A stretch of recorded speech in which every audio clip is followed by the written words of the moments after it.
Good evening. It is Sunday night, and we're coming to you from Traders Community. This is our Christmas edition.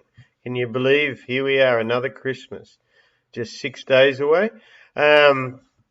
This is our stock market edition, a component, and to make things easy, if you got your email, download our Traders Market Weekly, our Traders Talk, or just go to our website, and that is a good hard copy of the charts, so you can go back and look at them. Our calendar, our week that was, and a lot of the different contributions from different people.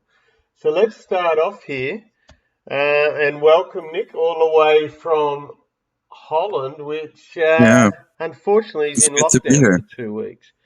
So I Yeah, hope I hope you've loaded up on your toilet paper and water.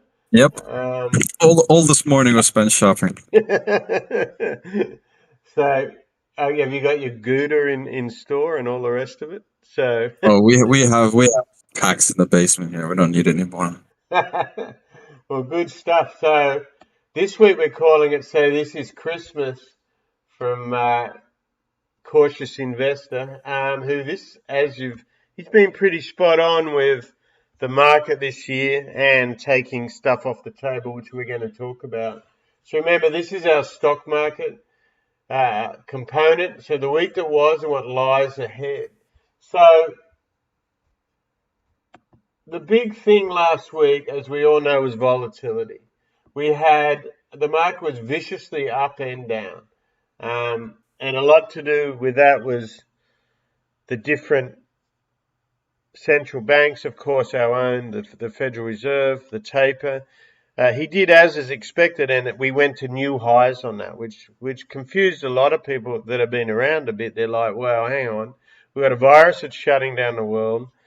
We're going to taper. Yes, it's not a major thing, but inflation keeps getting worse. So it's not exactly a thing you go put everything on green on, right?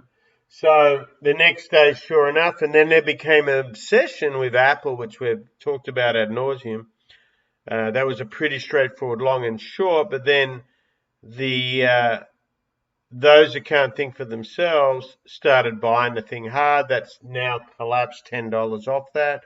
All the talk was about that being a $3 trillion company.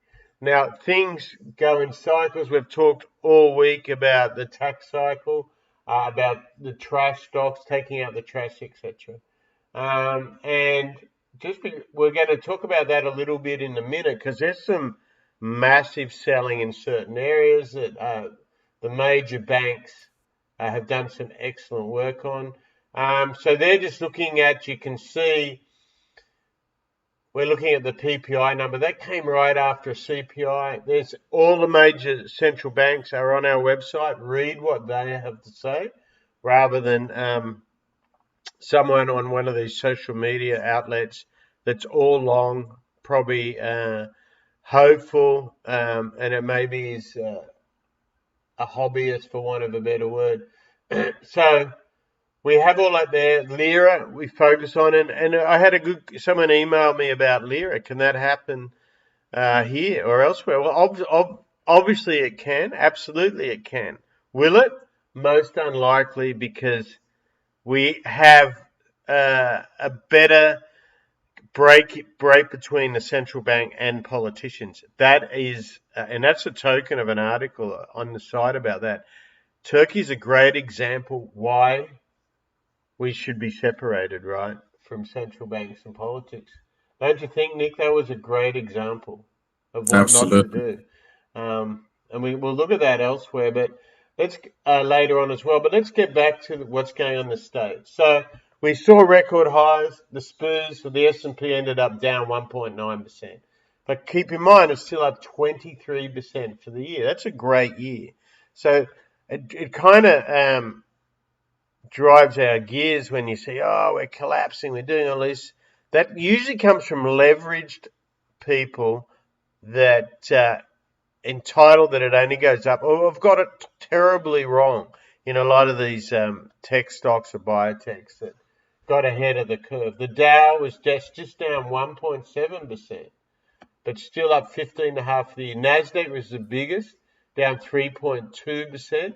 But look at that, still up 22.6, almost the same as the S&P. Then as we go down, we can see where the damage is. So remember at the start of the year, it was all those fast money stocks.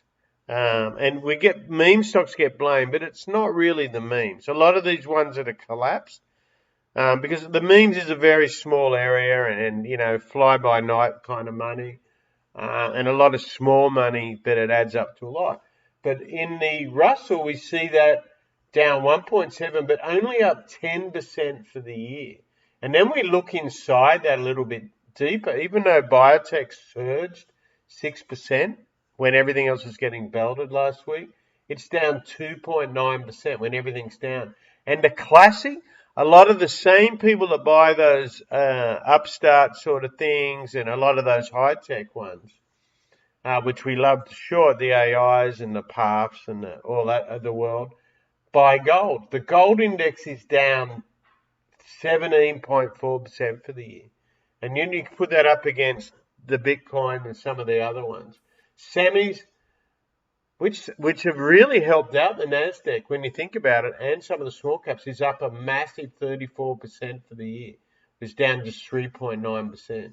So, and transports, key part of the economy that's benefited, and a conservative end is up 26%. So we don't want to spend, that speaks for itself, but I'm going to pass you over to Nick now, who's been doing some great research. We were talking earlier about a Goldman paper and a JP Morgan paper or note out to their clients this weekend. Do you want to go through that? We've watched just very briefly. I think it's quite interesting because it feels like we're at a crossroads in the sense that the Goldman Prime desk. I mean, they put out stats that for instance, infotech stocks rather. So the largest net dollar selling in more than 10 years, and that was, by far and away due to shorting. So they go on to say, infotech stocks were they were heavily net sold in the past month, driven almost entirely by shorts, which made up more than 90% of the total dollar net selling. I mean, that's quite a statistic. Then, the same thing or a similar thing was in consumer discretionary. So again, largest dollar net selling in years, again, led by shorts. And yeah, just looking through the sector flows, the only sort of outlier would have been healthcare, where, that long buys, marginally. But everything else, I mean, it's just a lot of shorting, and that seems to be sort of the positioning and kind of the crossroads. I mean, on one hand, this seems very bearish, but I'm just going to reference a really good paper out from JP Morgan. I think it was on Friday, where they acknowledge the same fact, but from their perspective, the fact that a lot of the selling has been due to shorting is not necessarily conducive to structural weakness necessarily, and they believe it could be it could be a situation that leads to just a lot of covering, and a short squeeze essentially through year end and perhaps into next. So yeah, I guess the question, I think I will go into this a bit more, but the question is whether Omicron and all the Fed talk is really what's going to be driving things going forward, especially now that we have very little liquidity in the coming 2 shortened weeks, I believe. Yeah, the two coming weeks. I think it's going to be a very interesting play between the two. Is it a structural sort of macro health concern versus the positioning that funds and others have put on in the market in the last week or months, perhaps? Right. And firstly, it's massive shorting and selling. But when we look at that, so everything being equal, that's got to be bought back, right? Or is a lot of that shorting a puts and straddles thing for taxation at this time of the year, right? It could be that as well, because this is coming off big players, not little Freddie or something like that. And that's just always, there's something always in oil. That's the oil in me, I guess. That's an important thing, and you'll see that in the DOE and EIA numbers coming up.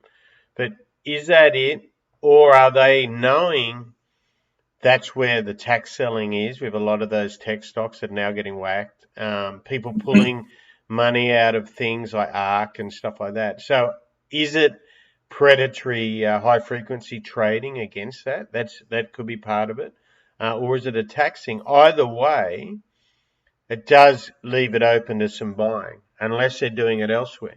So we've had a 2-year rally now. So it'd be interesting. That's why I'm thinking, and we look at the big, massive puts and call positions. Now, people misunderstand that that's the market. That isn't the market. They're a tool of the market.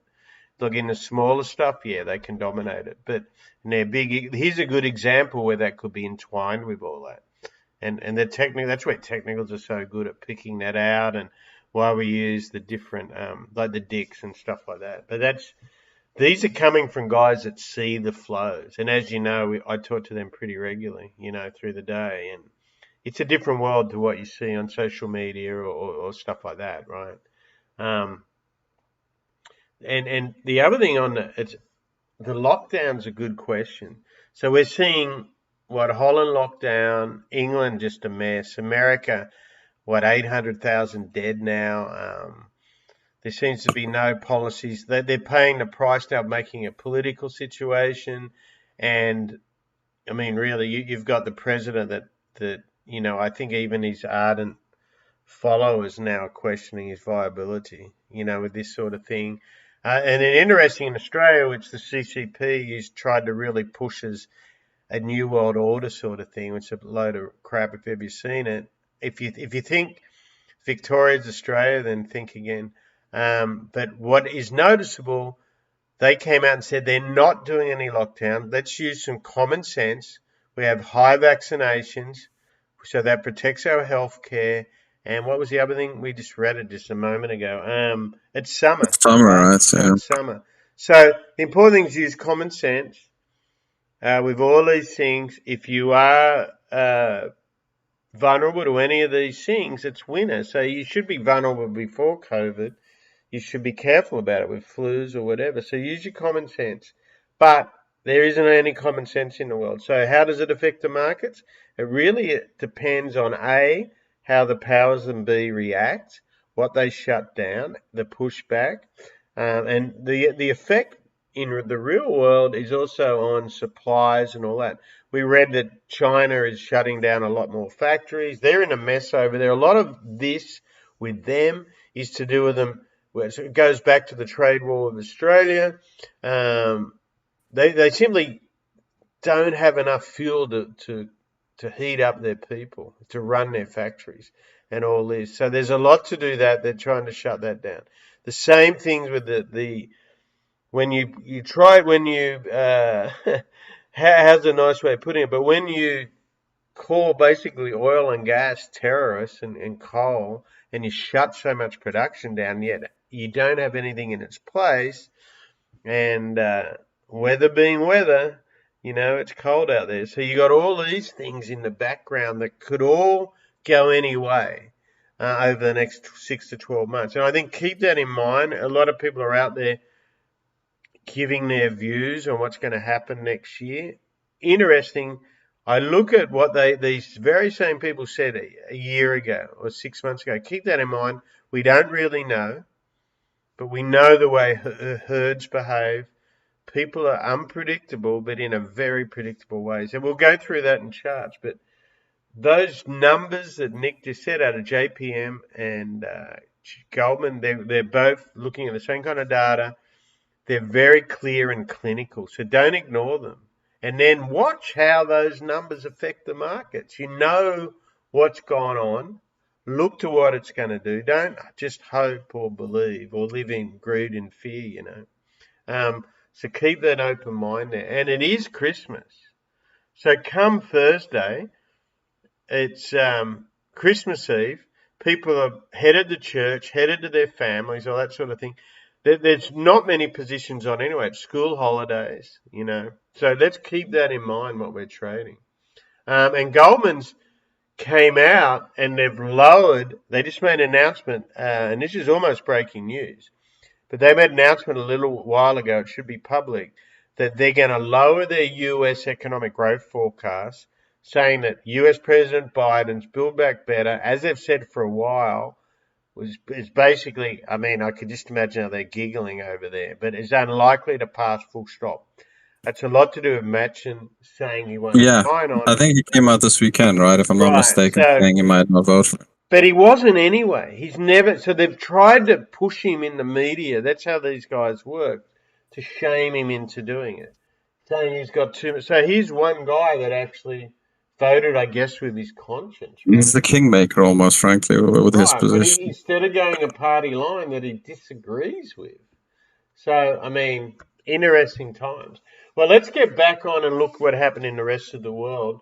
So England was down a tad last week. That being down a tad seems to be pretty impressive, given all we read is bad news over there, right? Now, the Bank of England did raise rates. That was a surprise this week. A lot of people didn't think they would because of how bad the COVID situation and the consumer sentiments is so bad over there. France, Germany, Spain and Italy, all the indexes we watched were all down, but nothing majorly, just all quite small. Over in Asia, Japan was up, and the Bank of Japan came out with pretty much the same, but surprisingly also they are adjusting the way they're buying stocks. So we had South Korea up. There was some positive news out of there. They had meetings with Australia. Remember, they're one of Australia's major customers with commodities. They're actually going to buy rare earth from Australia as well, not just natural gas and other things. So China's not happy about that. No surprise. India had a lot of heavy selling, and that's been one of the darlings of the year. Was up a lot more. Now it's still up 19%. Australia was pretty flat, down a little bit. The big news there was Afterpay was down 7.6% after US regulators announced a probe into them and other payment players. Now, think more what that actually means. That's one of the real weak sectors that I couldn't believe people were buying shares on. You're talking about basically your lowest level of credit. And it used to be when you went to somewhere like Best Buy and you had zero finance for a year, zero interest rates, zero payments, all that sort of stuff. That's what that basically is. So it's real things that were really grossly overvalued. Iron ore was up. It's back up to $114. That was under 100 for a while. Over in the EM, Mexico was up strongly. They also rose rates. Turkey finished up 2.4%, but that was up majorly and then had 7% downs in one session the other day. That is just we mentioned that at the top of the podcast. That is just a mess over there. Inflation's 22%. They import so much. People are just, they're going to struggle to survive, a lot of people there, if they're not careful. And Russia was down a tad, nothing majorly there. If we look at the individual stocks, the winner, of course, was Cerner. That was because of that Oracle takeover talk for West. Who was it? Was it Wall Street Journal, Nick? I think so. Came out and said that Oracle wants to buy them, so that's up 17%. DocuSign was one that was pounded a few weeks ago. That was up 11%. Moderna, sorry. Moderna's a totally different thing. Moderna, of course, everyone's going to get vaccinated, right? Zoom bounce. There's a lot of buying the dip, same sort of thing. So if that short scenario, the short squeeze doesn't work out, then it gets really ugly on some of those stocks. So just to add to that, if you don't mind, there was an interesting tweet, and I'll probably butcher the exact detail, but I think Kathy Wood came out just talking about the tech stocks again. She came out this weekend, and she effectively said that, we're not in a bubble. In fact, tech stocks, or rather innovation stocks, are in deep value, she calls it. And, in my humble opinion, she put forward pretty aggressive, let's say, outlook that she has something like, and again, I maybe maybe a few percent off, but something like a 20 or 25% CAGR for the next few years. I think it is even more actually. So she expects essentially average growth in those in the stocks in that ETF to grow on average 25% per year. Again, I may be off by a few percent there, but that was quite a perhaps difficult to believe for some, but interesting nonetheless. Right. Well, I guess that's going to be coming off some pretty low lows, which is the value. It's true. I question some of her some of, some of her investments, but it's not my space. So, No. she obviously did really well on Tesla and a few others. She took some wrong bets on biotechs, but haven't we all, right? But some of them I just frankly, the valuations, like buying Hood there. I mean, right on the IPO and things like that are just I don't get it. I don't see what she sees. Or it's not just her. Obviously, she has a team working for it, but interesting. But and what it's like Adobe, you would consider a pretty stable tech company. That was down 15% last week. A lot of the rest were Chinese, NetEase, JD, stuff like that, or Avis Budget. A lot of people that stocks that are getting hurt by the virus, traveling. So let's look at what we can do. That's what you all want to know, right? So these charts have been pretty accurate. We're going to look at the daily on the S&P first up. So what we saw this week was record highs. It bounced perfectly off this channel. This is our daily. And ad nauseum, I'll talk about certain things here. We look at our grid. Nova Wave is not just one. It's a combination of what we've worked out over the years of different indicators and technical studies of time and price that work and work well with each other, because human frailty is very powerful. You will have a bias towards being a bull or a bear, half full, half empty. Then you have your personality. You need checks. And that's what you need and remember, technical analysis is an art and trading is an art, not a science. That's why so many algo funds blow up. That's why so many people that use just long-term and weekly charts never take their profits, lose it all.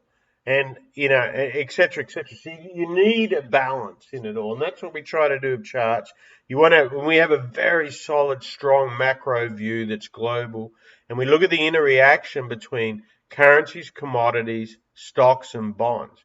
Not what we want, what can happen, what we can see. Everything being rosy, obviously everyone wants the same thing. Unfortunately, it doesn't work out like that.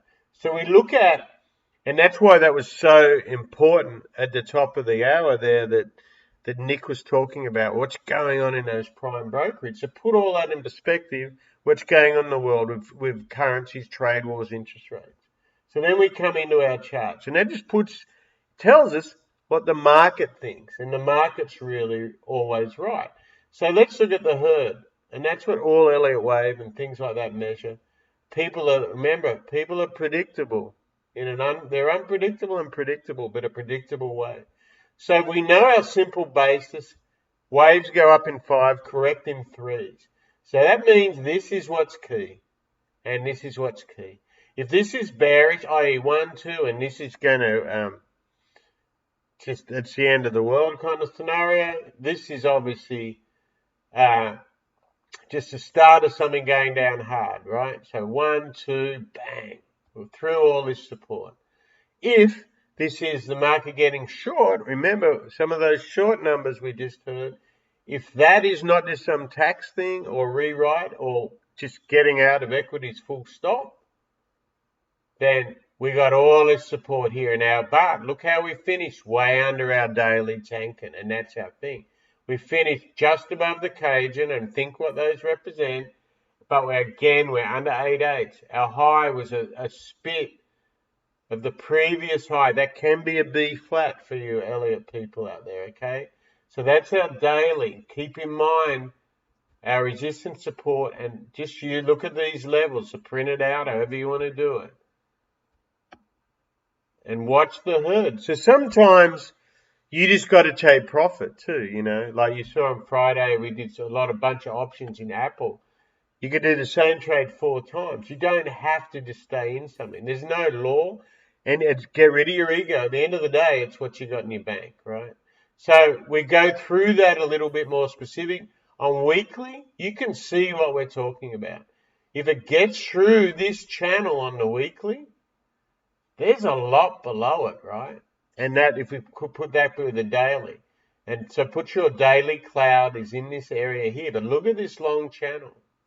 That's your median line, which has been holding like a champion. But down here is obviously you got a flat Cajun before, like a magnet. So you can have a very fast, it was a couple of Christmases ago, I think, Nick. I remember doing Christmas shopping, and the thing fell out of bed, you know. And then 2018, if I'm not was it mistaken. 2 years ago? It was before COVID. Because Yeah, you it could must have actually been go to 18. the store. Was that 18? So Yeah, and it's is that right? Yeah. So that's your downside from the real end of the world. But it happens fast if it does, right? Overall, you can see a pennant building here. I've seen a lot of charts go around about diamond patterns. That can be going on as well. Just be open-minded and trade at the market. Basically, our motto is trade what's in front of you, right? And it's kind of a football term. I mean, a rugby term, I guess, or a league term. So when a good halfback or a good quarterback looks down the field and plays what's in front of him, right? And that's what you got to do as a trader. You have all that background, you've done all your homework, you got your game plan, and then you got to be quick on your feet, right? That's why I have seen a lot of great traders come out of that space. So we've got that there, and I won't bore you too much with that. Now, we spend a lot of time on going on about Apple and the other major ones. Each week we run a chart on Apple, on Amazon, Nvidia. In other words, what dictates the market. Because one or two stocks can ruin or make the party. Here's our Nasdaq. Look how Nasdaq closed too, right on that, but weaker than the SPOOs, as we said. It gets under here. This is a spit of a spit fail. We've got all this downside here. So go through that. Know your levels. Russell 2000. This is the run of the litter here. But it can go sideways for a long time. We have this big double bottom. We got all this cloud that's got to work for. This is a weekly cloud. That means there's a lot of buying and selling here over time. Remember, you could have a Russell or any stock for that matter that can be way up and others way down. That's what's inside this index, right? So it depends on what stock you are. As we've said for a number of weeks now, we are already in bear markets in a number of stocks, a number of markets, right? And we have been for a while. We've been held up for some. Semiconductors. Now, this is a chart that's a daily, just very simple. I just wanted to look at moving averages here. We got our 50 down here. We got that big pennant we're seeing elsewhere. Semis have been a great winner this year, as we can see. We do have a gap down here. Does it get down here again? Or does this hold? It really depends on how much the market, what's that old saying, craps the bed, right? Something like that. If it doesn't, there's some and it depends on what semis you buy, right? Some of them are doing tremendous. Some of them never planned properly, left behind. I'm looking at you, Intel, and others like that. So the supply crisis, some people are doing good, some aren't. Look what we're coming down here. What's your simple? I intentionally didn't do a cloud on this. I just wanted to look at the old rudimentary indicators here. I'm a time and price guy, but sometimes they're worth looking at. Nvidia. This is the darling for many, right? We're almost at that cloud. Now, this is a daily cloud. But look what it broke here. This is what everyone was in. Oh, it can only go up. When things can only go up, walk out of the room, okay? So we're finally coming to support. We got these indicators down here to show you there's still room. But look at these support. the thing is, we're coming to tight support in a lot of these, which fits the short thing, right? Here's Apple. Wow. Well, I better. It looks like we uploaded the the video chat too, but we will come back to that one because we know it intimately. That's funny. Amazon, but just quickly on Apple, very simply went to all-time highs. The whole world wanted it to go to 182.84. It gave it 3 trillion. It went under 170 by the week's end. So we will come back to that. Amazon been sideways ever since the Bezos family took a bunch off the table. Now remember what that does. And people go, why is Tesla down? Well, I do know a guy that sold 50, 60 billion worth of stock, right?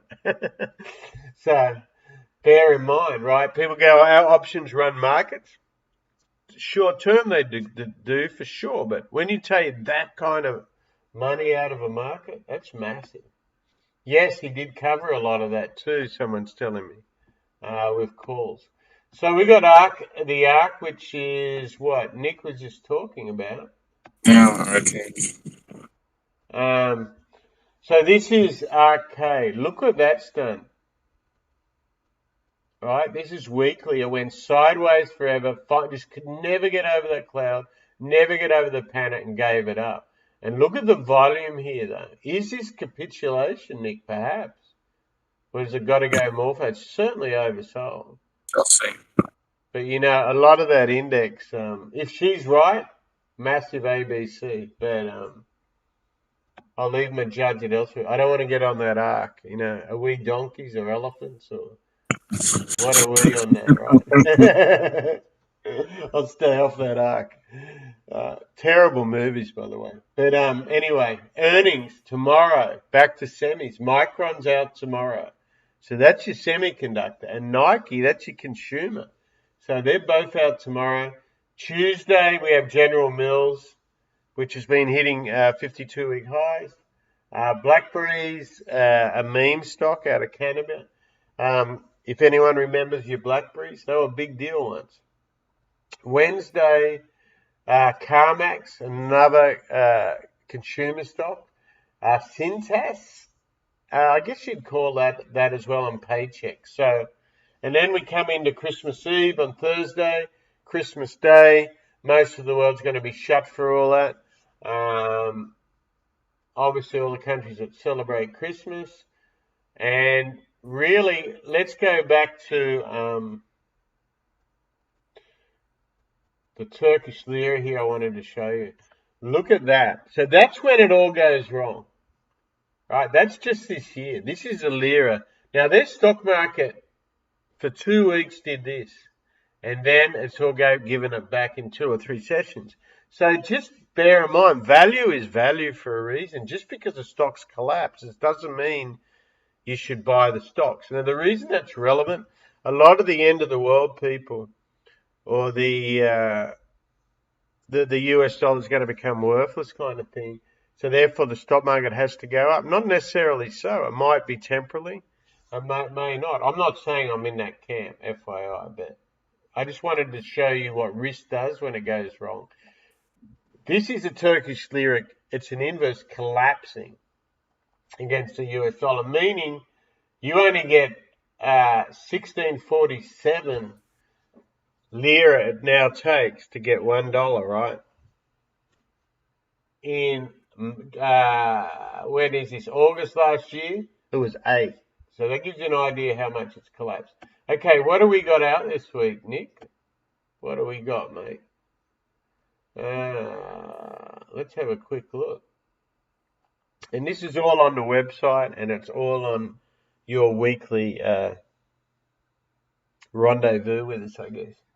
So we have the 3Q GDPs out from the US, UK, Netherlands, there you go, and Spain. Interesting. We got durable goods out and personal income. Remember, it's a thin market, so they could move bond markets and stock market futures quite dramatically. So the other thing we're going to look at is the COVID is rampant in Europe. I mean, it's rampant everywhere. It's just that in Europe and the UK is where it's really getting locked down and protests, etc. So consumer morale is actually obviously low. So we're going to look at those EU and UK numbers will be relevant. And after a week of central bank hyperbole, we're going to get inflation rates from Japan and Malaysia. Central banks in China and Thailand will be deciding on monetary policy. We're kind of at the end of all that. And remember, it's Christmas. Stock markets will be closed in USA and Germany on Christmas Eve, also Australia and other countries, pretty well your Christian countries. But we do have updates from Micron and Nike that we spoke to. We will have our oil and natural gas reports out, and we will have them on the site. They'll obviously be on different days because of the holidays. So they'll bring them out on Wednesday, unless I am told otherwise. Let's have a look live real quick on Apple, because we uploaded and we need to get a new intern, I think. She's been pretty excited with that F Your Put t-shirt, hasn't she? We needed to get some work going. But we look at the 240, and this is what we wanted to look at. So this is that Apple chart, and I'll put up that daily back up later, or get her to. Look what Apple did last week. This is a 240 chart. So this is our all-time high, right? And you can bet the money that went in there. It collapsed right to our 50, rocketed again, and that was that post-Powell or was this Powell? The second one I was think Powell, the right? second one was correct. Yeah, and then it just, why did it go down? Oh, what was the new news? Well, the new news was what happened the day before, and the market tried to ignore it, right? And there's an old saying, and usually when the Fed goes one way, like way up or way down, the market relating, the Fed impact, the next day or 2 days generally, but this one was the very next day, it'll give it back and some. And that's what you saw on Apple. So, I mean, technically, absolute beautiful stock to trade. If you're an Elliott wave person, this is a thing of beauty. Because it's so deep, it can't be manipulated. In the sense of, it can be manipulated, I'll take that back. But the spreads are tight and it's very, on options and on stock, and it's very heavy between the prime brokers. As far as manipulation goes, a lot of this was five or six banks, Nick, that upgraded it day after day. So they pretty well got the retail guys in, and usually when there's an upgrade, it used to be that's how they could get out. It's got to go up for them to sell it, right? So anyway, you've got a perfect ABC. We'll look a little bit more short term so you can see what to expect. So if you look at a short term, you can see this. It's what I really got excited about. This pennant. Look at this pennant that formed on Friday on options expiration. I mean, that's generally a continuation pattern. So 85% of the time, that's energy going lower, right? So that would make this A, B, C, or 1, 2, 3, 4, 5 into somewhere down here. You look at your supports on your breakup. This is where it all came from. 165, that's a big ask. But those puts, they're the ones I've been liking to trade. Good value. Yeah. And VIX is up, or vol is up in this name because it came from 20. But it still is at affordable levels, given what it had done and the size of it. But this can do anything. Know your resistance.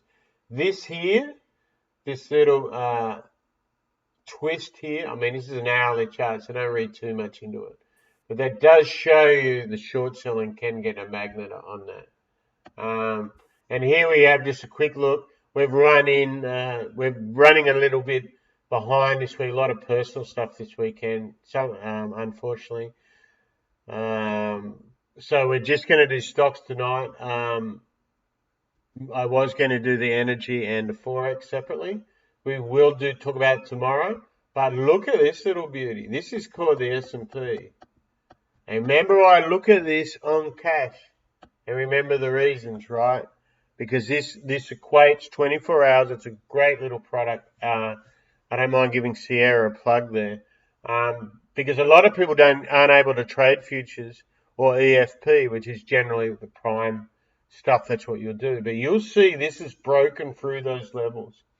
The Apple chart I can't give you live because the market's not live, right? But futures are live. We see oil down. We see natural gas down. Do you want to look at currencies real quick? Let's see what those little Take a buggers quick look at. So let's have a quick look here. Oh, that's our Turkish delight chart. So we can see across the board here the dollar. These are 30-minute charts. The yen is getting some bid. Remember, that's a safe haven currency. The euro coming off a low there. So you can see what's happened. The Kiwi's a lot lower. That's a risk. So we got a lot of risk off. Aussie's a lot lower. And the pound, after it's pretty well given it back everything that it gained from that raising the rates the other day. So that's about all for me. And Nick, anything else to add? And we will update what we can. Yeah, and I think exactly. I think tomorrow morning we should have, probably some more to report, some more interesting developments. Right. So what we're really about is trying to put a trader or investor in the best frame of mind of what's going on. So it's not a surprise. So we look at macroeconomics, microeconomics, and then our trading is very specific. We use Nova Wave and a few other products, but an overview of what people are doing, because the market is people, what the herd's doing and how to best measure that. And then when it's too volatile or too dangerous, people, traders I've known over the years like Ed Secoda and people like this, I've taken a lot in of what they do. So when it's hot, you go with it. When it's not, you change your volume size, etc., etc. If it's a product you are not suitable for, meaning, I don't mean just money and that, but if your personality doesn't suit it, don't do it. If you don't comfortable around oil or natural gas, I'll give you the tip: don't trade them. Or anything really. So that's hopefully a little bit of more. Give us feedback. Give us what. Any questions? Just hit us up on all the different socials. And Nick he's got a new social out there, and so he's going to spend some more time. I'll put the Absolutely. The addresses. That's the word I'm looking for. It is Sunday night. The handle. Yeah, and we're apparently we're having a big. We have a traditional meal. We have it's a mac cheese with a Tex-Mex mix chipotle. We do often on Sundays. It's either that or we'll grill some steaks. That's what we're having. Yeah. So we're looking forward to that. I'm just kind of saying what's really important. Enjoy your family. Enjoy your friends. Enjoy your time away from the market. Don't make markets your life. Use it for what it's for.